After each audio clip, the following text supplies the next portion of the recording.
Let's watch a video clip. It was not a mere voyage. It was the journey that changed the entire history of the world. Who guided me in this journey? He was guided by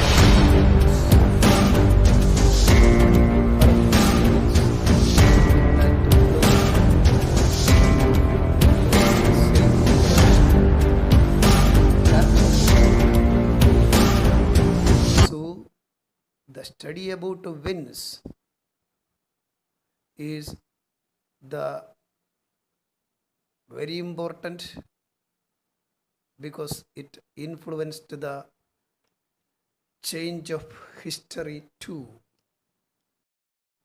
The variations in the atmospheric pressure is the basic reason for the wind. So we must learn more about atmospheric pressure and its variations. The variations in the atmospheric pressure is the basic reason for the wind. So we must learn more about atmospheric pressure and its variations. The average weight of air on the Earth's surface is 1034 mg per centimeter square, milligram per centimeter square. The atmospheric pressure is measured by an instrument called mercury barometer. The atmospheric pressure is measured in units like millibar and hectopascal. The level of mercury at normal atmospheric pressure will be 76 centimeter. The atmospheric pressure at that point will be 1013.2 millibar or hectopascal. Look the screen. There are three factors that influence atmospheric pressure. They are altitude, temperature, and humidity. The three factors which influence the atmospheric pressure are altitude, temperature, and humidity.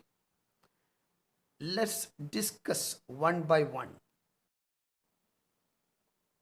Keep in mind the fact that these three factors influence the atmospheric pressure in inverse proportional, which means when the factor increases, the atmospheric pressure decreases and vice versa. Let's discuss the relationship of altitude and pressure.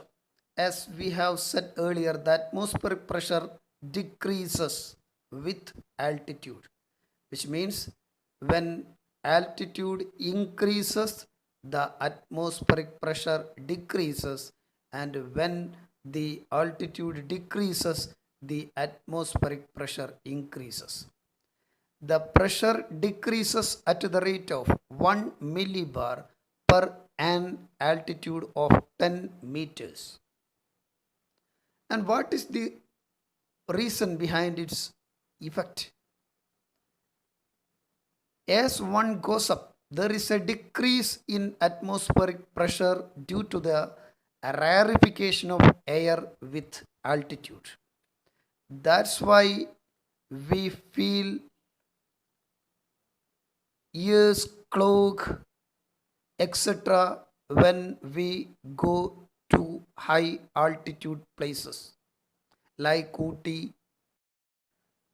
Take the second factor, that is temperature. The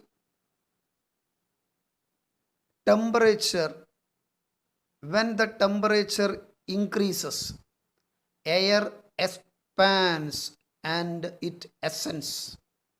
This leads to the lowering of atmospheric pressure.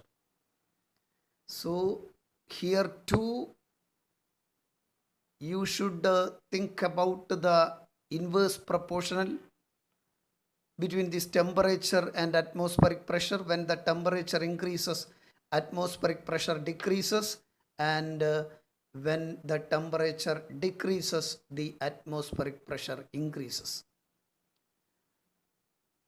The ascending air spreads to the sides and it starts cooling when the air is heated up. The third point is humidity.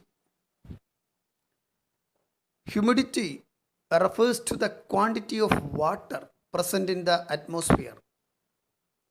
Water vapor is lighter than air and hence it ascends. If the quantity of water vapor is more in a unit volume of air, then naturally the atmospheric pressure will be less. So, when the humidity increases, the atmospheric pressure decreases, and when the humidity decreases, the atmospheric pressure increases. Look at the picture. They are noted two places A and B. Which of these places will have a higher atmospheric pressure and why? Your answer will be B experiences high pressure because of the low altitude, and the A in the place A experiences low atmospheric pressure because of the high altitude. And turn to the next picture. Day and night is indicated there. Identify the situations of low and high atmospheric pressure. In daytime, there will be low pressure because of the high temperature, and in night, high pressure because of the low temperature. And what about this third picture? There are also noted two places A and B. Then which of these has a low atmospheric pressure and why? Here A experiences low temperature because of the high humidity, and B experiences high atmospheric pressure because of the low humidity. So let's conclude the fact that the variation in atmospheric pressure occur in accordance with the variations in the factors. In these factors, that altitude, temperature, and humidity. We should learn two factors, high pressure and low pressure. What do you mean by this high pressure?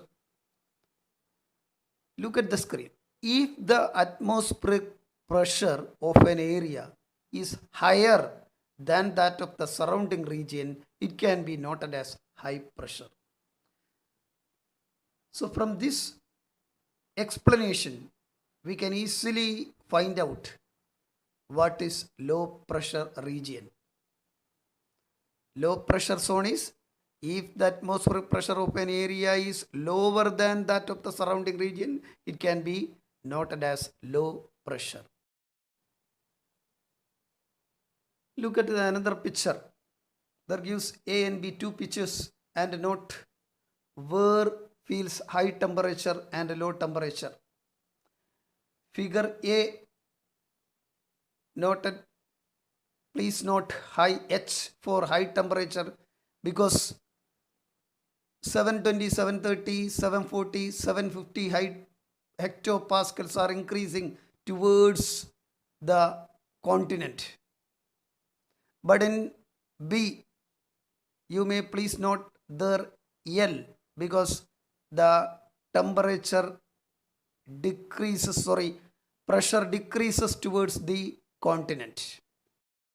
It is very interesting that some scientific studies proved that the atmospheric pressure is more or less the same between certain latitudes, and such latitudes are generally known as pressure belts. So let's now study the details of global pressure belts. On the basis of its general features, the pressure belts can be divided into four: equatorial low pressure, subtropical high pressure, subpolar low pressure, and polar high pressure. Let's discuss the details of these pressure belts. Equatorial low pressure belt. Its longitudinal extent and why there feels low pressure and what is its other important factors. These are the points must be noted. This is the zone where the sun's rays vertically fall throughout the year. We had learned earlier. The air expands due to the sun heat and rises up on a massive scale. So this region turns into low pressure belt.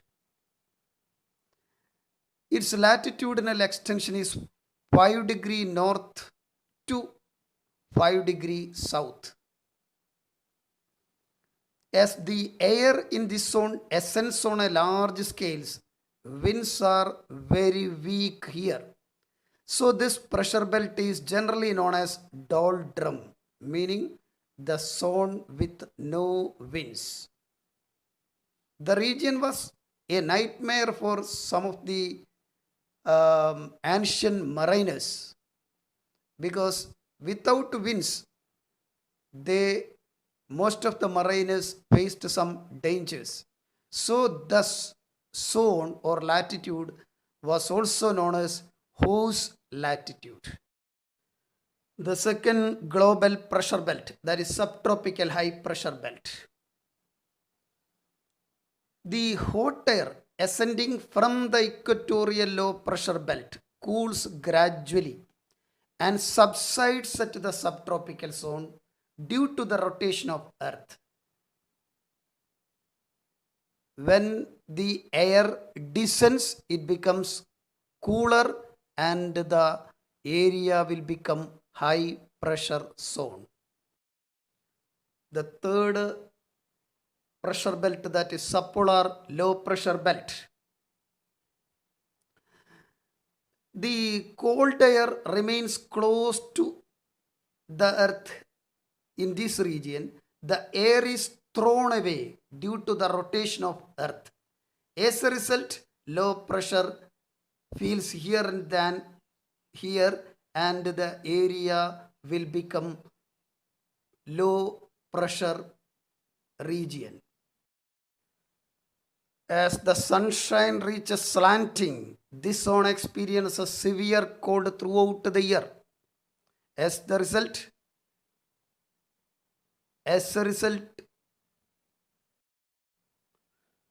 so the air remains chilled under the extreme cold that prevails over the poles, and it turns into polar high pressure belt. Let's watch the video. In this video, It gives we shall learn about the various a pressure visual belts and explanation wind patterns that have of developed pressure on planet belts. Earth. While understanding the basic concepts behind the development of pressure belts, we will not take into consideration the tilt of the axis and the influence of land-water distribution. The equator divides the globe into southern hemisphere and northern hemisphere, and equatorial belt extend up to 5 degree north and 5 degree south. Equatorial region receives nearly vertical rays of the sun, and this heats up the air near the equator. When temperature increases, pressure decreases. So, along the equator we have low pressure, and we call this region as equatorial low pressure belt. The warm air starts rising up in the troposphere, and as the warm air is rising, the temperature drops. After rising up to a certain point, it stops rising upwards because it becomes cooler and it is obstructed by tropopause. So the air spreads out. The air starts moving in the southern and northern direction. As the air is moving, it becomes denser, and after a certain point, it sinks down to the surface. So, at around 30° north and south, we have sinking air. This sinking air is cool air, so it forms high pressure systems. These regions are called as subtropical high pressure belts because these regions lie outside the tropical region and at the same time adjoining the tropical region. The sinking air now moves towards north and south. So, along the equator, the warm air rises, spreads out, and cools and sinks down. In this way, it develops convectional currents. At the poles, the sun rays are very much inclined. So, we have cold air that sinks. These regions are known as polar highs. In the northern hemisphere, the air moves towards the south, and in the southern hemisphere, the air moves towards north. At this point, we have air coming from north and south. So, at this point, the air converges and rises up. These regions are known as subpolar lows. So, at 60° latitudes, we have low pressure system because we have rising air. Along the equator, the air is rising because of convection, and at subpolar lows, we have rising air because of convergence. This rising air also spreads out, cools, and sinks. Same things happen in the southern hemisphere.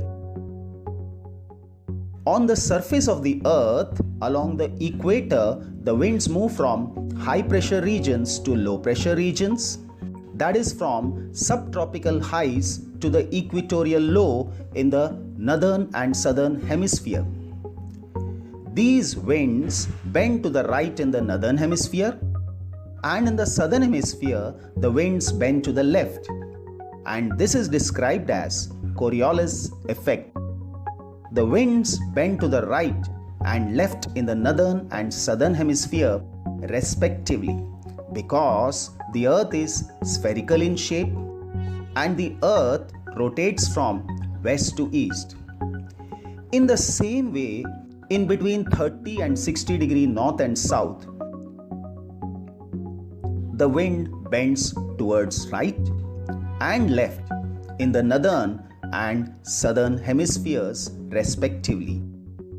Even at the polar region, the same phenomena can be seen.